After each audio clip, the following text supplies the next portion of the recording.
অনেকে বলার চেষ্টা করেন বিএনপি শুধু নির্বাচন চায়, সংস্কার চায় না। তারপর আবার এটা বলেন বিএনপি শুধু ক্ষমতা চায়। আমি খুব স্পষ্ট করে বলতে চাই যে বিএনপি তো ক্ষমতা চাই, কারণ আমরা তো ক্ষমতার জন্যই রাজনীতি করি। কারণ আমাদের যে গঠনতন্ত্র, আমাদের যে একটা ঘোষণাপত্র, সবখানে তো পরিষ্কার করে বলাই আছে যে আমরা জনগণের মাধ্যমে, নির্বাচনের মাধ্যমে, জনগণের ভোটে নির্বাচিত হয়ে আমরা সরকারে যেতে চাই এবং আমাদের যে ম্যানিফেস্টো সেগুলোকে আমরা কাজ করতে চাই। তো আমি কথা এই জন্য জোর দিয়ে বলছি, আপনারা একটু দৃঢ়তার সঙ্গে বলতে চাই যে নির্বাচন তো আমরা অবশ্যই চাই। তো নির্বাচনটা চাই কিসের জন্য? নির্বাচন চাই যে আমরা এমন একটা জনপ্রতিনিধিত্বমূলক পার্লামেন্ট করতে চাই, একটা সরকার করতে চাই যারা জনগণের সমস্যাগুলো সমাধান করবে, এবং এটাই ডেমোক্রেসি।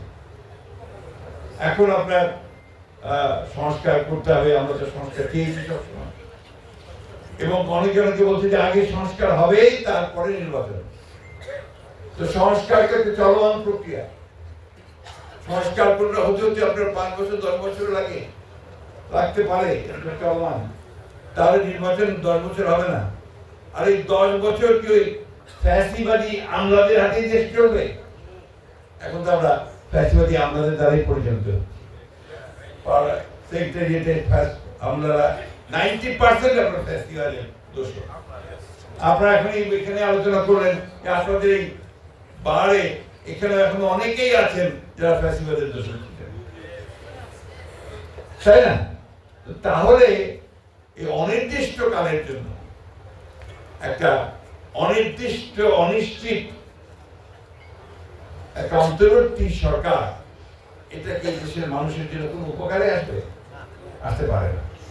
আমাদের কথা বলতে অনেক ভুল ভেবে বিচার করার চেষ্টা চালানো হচ্ছে।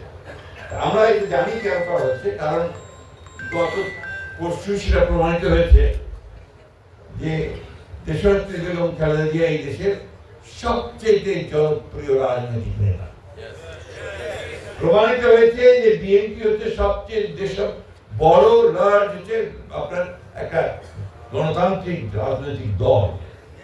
প্রমাণিত হয়েছে যে বিএনপির হাতেই, তারেক রহমান সাহেবের নেতৃত্বেই এই দেশের স্বাধীনতা, সার্বভৌমত্ব, গণতন্ত্র একমাত্র নিরাপদ।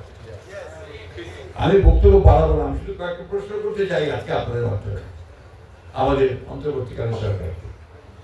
আপনারা অনেক পরিবর্তন আনছেন, অনেকে এটাও বলছেন যে ফুড স্টেপ রেখে যাবেন।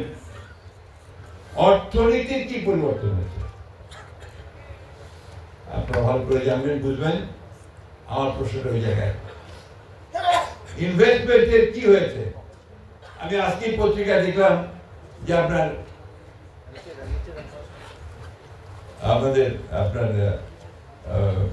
যে ফ্যাক্টরিগুলো, আমাদের যে আপনার গার্মেন্টসের যে ফ্যাক্টরিগুলো অনেকগুলো বন্ধ হয়ে যাচ্ছে, এবং আমেরিকার যে আপনার ট্যারিফ, ট্রাম্প যে ট্যারিফ পলিসি দিয়েছেন তাতে করে আরো বন্ধ হবে।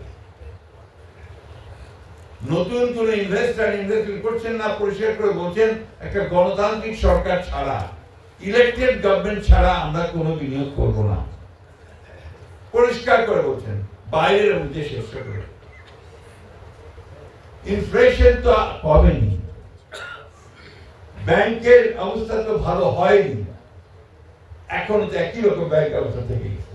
আরো দুর্ভাগ্যজনক ব্যাপার যেটা, যে 15 বছরে আমাদের যে সমস্ত ব্যবসায়ীরা ব্যবসা করতে পারেনি, যাদেরকে উদ্দেশ্যমূলক ভাবে কনসিয়াসলি ফ্যাসিস্ট গভর্নমেন্ট তাদের ব্যবসা করতে দেয়নি, ব্যাংকের আপনার লোন বন্ধ করে দিয়েছে, বিভিন্ন রকম সমস্যা তৈরি করেছে, এই সরকার এখন পর্যন্ত তাদের জন্য বিশেষ কোনো ব্যবস্থা তৈরি করতে পারেনি।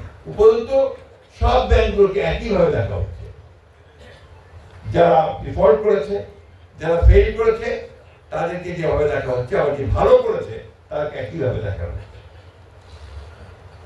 তৃতীয়ত হচ্ছে যে শিক্ষার অবস্থাটা কি? সবচেয়ে করুণ অবস্থা মধ্যে শিক্ষা ইউনিভার্সিটিগুলোতে আমরা সবাই রাজা, আমাদের এই রাজা